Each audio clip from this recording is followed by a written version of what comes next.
Hi again, everybody out there in YouTube land. It's Ken Iverson from Kent, Washington, USA, near Seattle. And we just finished segment 3, I believe it was, for this evening. We're into segment 4 now, another 15 minutes on YouTube. It's after midnight. It's about 23 after midnight on August 31st, Tuesday, August 31st. We're within what? We're within 16 hours, 15 hours of what is that? 5, 12, 17 hours of President Obama addressing the nation about Iraq. And we left off last segment with me talking about being contacted by Mohammed Ishfaq Butt, after I did my Armageddon Doomsday Post. And I'll just refresh you on the Armageddon Doomsday Post. I said that, there could be suicide bombers in 100 cities or 500 cities or whatever on the same day at the same time, walking into buildings with a suitcase with a bomb inside, with an atomic bomb inside, and detonate them all at the same time on the same day. And I suggested that it could be any day, it could be tomorrow, it could be today, it could be September 11th, 2010. And I suggested that maybe 1,000 or a million years from now, visitors from another galaxy might come to Earth and find that there's nothing alive on Earth, and they would scratch their head and wonder what happened on that day, at that time, at that 9:30 in the morning on, we'll say, for example, on September 11th, 2010. What happened to extinguish all life on Earth? And we have a choice. We have a choice. I think that may be overstating it, but we're going down that road now. We're going down that road to nuclear war. And I don't think there's any place on the planet that will be safe if we have all-out nuclear war. And I don't think our leaders I don't think our leaders are really tuned into that. I don't know how to say it. The consequences of an all-out nuclear war are absolutely devastating. There would be no place that I could go plant my tomatoes and harvest them in September, which is what day from now is September. Usually you get your tomatoes at the end of September. There'd be no place that I could go to do that. And I want to live, I told you in the last segment, I want to live to be 92. I'm 67 now. So how many years is that? How many years is that? Well, you do the math. I got some more years. I want to live another 15, 20, 25 years. And that's not going to be the case if we have all-out nuclear war. I can guarantee it. You can do what you want after I'm gone. Well, no. No, you can't do what you want, because I care about planet Earth. I don't want you destroying this planet for my grace and Gracie. I don't want you destroying this planet. I don't want you destroying this planet for the young people who are being conceived tonight. I don't want you destroying this planet for them, you leaders.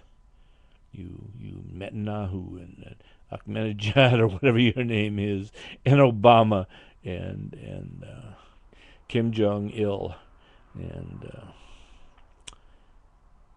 the rest of you. I don't want you destroying this planet. And I don't think you realize, I don't think you know the consequences. I don't think you realize that you're playing with fire. And you're going to get burnt, and we're all going to get burnt. If it were just you, or if it were just one nation, but it's going to be all of us.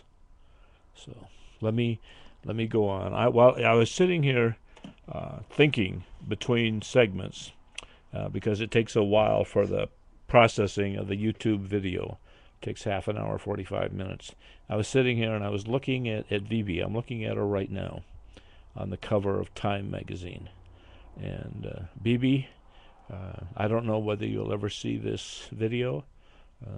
I don't know that you understand English well enough to understand the words that I'm saying, but I say this in all sincerity. You are a beautiful woman to me, just not because of what you've been through, but you're a beautiful woman to me.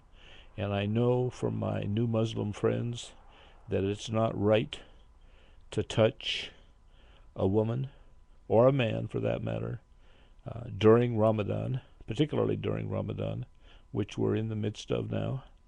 And you're a Muslim woman, and I would not touch you. But I certainly would, if we ever meet, I would like to give you a great big hug, if you would give me permission to do that. I believe in hugs. I believe everybody should have at least 11 hugs a day. And if we ever meet, Bibi, maybe we can discuss it. Your English, you're going to be here for a year. Your English is surely going to improve, and maybe I'll learn a few words in whatever language you speak, in Arabic or whatever. So, anyway, I received this email on Facebook from Muhammad Ishfaq Bak, and I'll read that to you right now. This is on July 18th, 2010 at 9:33 p.m. This is the time of the doomsday scenario. I just got through posting it. It says, before commenting on Taliban, it is important for you to go through the comments of the lady journalist of Britain, which was in Taliban's custody, and you should also go through the video speech of Sheikh Khalid Yassin on Taliban. And Yassin is also Yassini, Yaseen is what Muhammad Ishfaq Bak calls him, and I've seen it Yasini. Yassini is a Brooklyn-born Muslim leader. I don't know whether he was born into a Muslim family or not, but his first language is English, being born in Brooklyn, and he's one of the preeminent leaders in the world, primarily because he's preeminent here in the United States. And I have not corresponded with him. I have not met him on Facebook, but I've seen some of his videos, and he's a very well-spoken man, and is a credit to the Muslim people.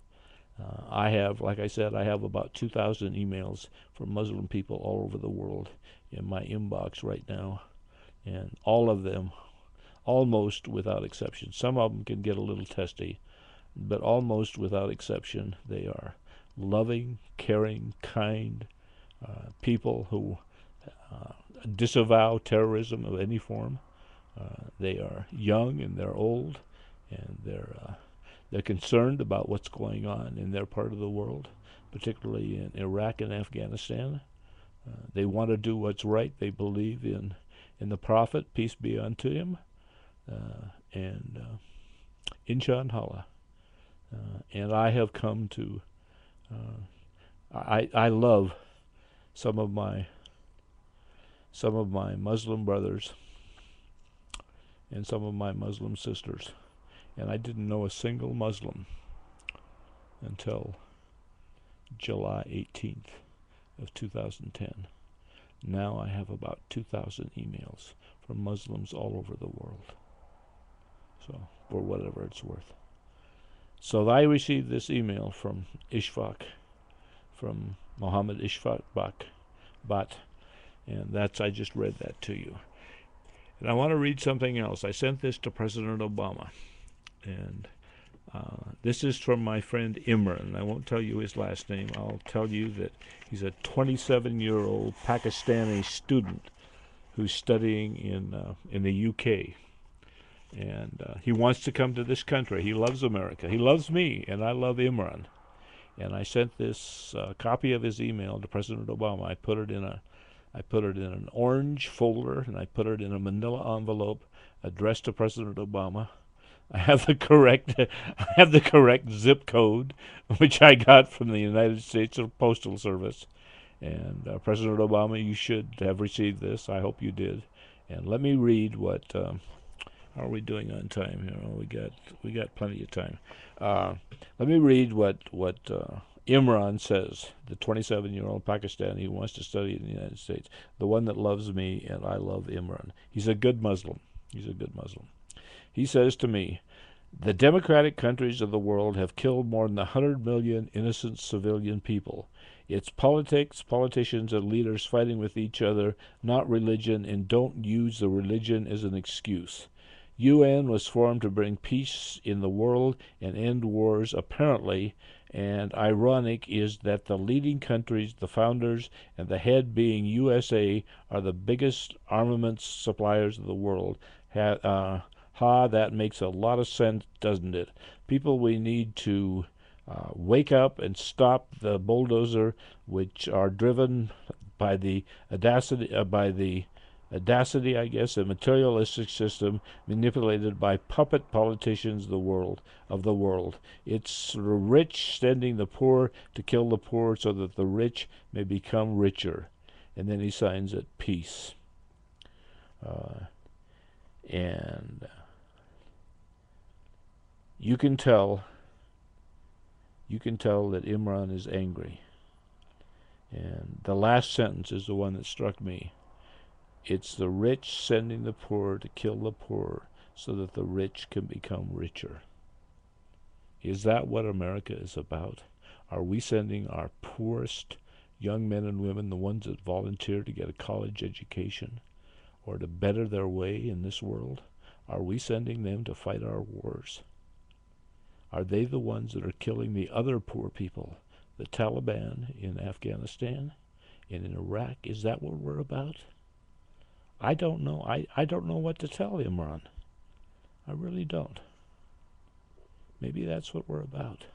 I like to think we're better. Maybe we're not. I don't know. And he signs it, peace.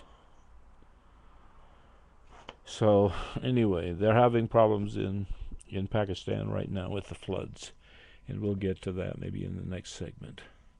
But suffice it to say,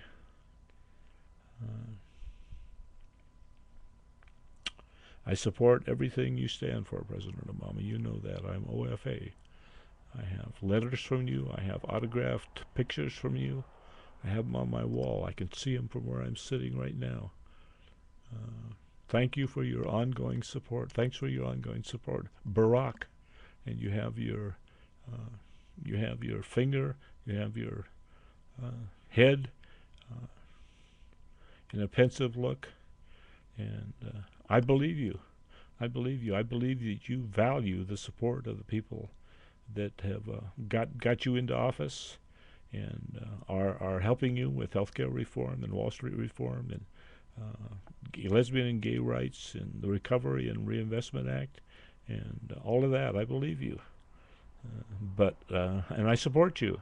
And I will support you. But when it comes to immigration, I'll support you. And I want, in the worst way, for Democrats to be elected in November. And I'm working to that end. But I do not support what you're doing in Iraq or in Afghanistan. I cannot understand why you sent 30,000 more troops into Afghanistan. You must know on some level that this is a rat hole. We're pouring money, good money after bad money. We're not going to win that war. Get out now. While the getting's good. I just told you the Taliban they're vulnerable. Now is the time to negotiate. The Karzai government is in disarray. There's corruption all over the place. You know, they're dispensable. If you want to be quite honest, they're dispensable. And now is the time, President Obama. Now is the time. How are we doing on time? We've got about 30 seconds, 35 seconds. I've told you about Imran. And I told you the next segment we're going to do, I'm going to revert a little bit back to something we started on Saturday on the early civil rights movement. I want to read you an article that I have from the Stanford Daily about the civil rights movement, and that will be dedicated to Kerry Toland, a young man, well, not so young, but a young man who was 6 years old when Martin Luther King was assassinated. I want to dedicate that to Gary, so we'll do that next segment. Bye-bye from Seattle. Ken Iverson.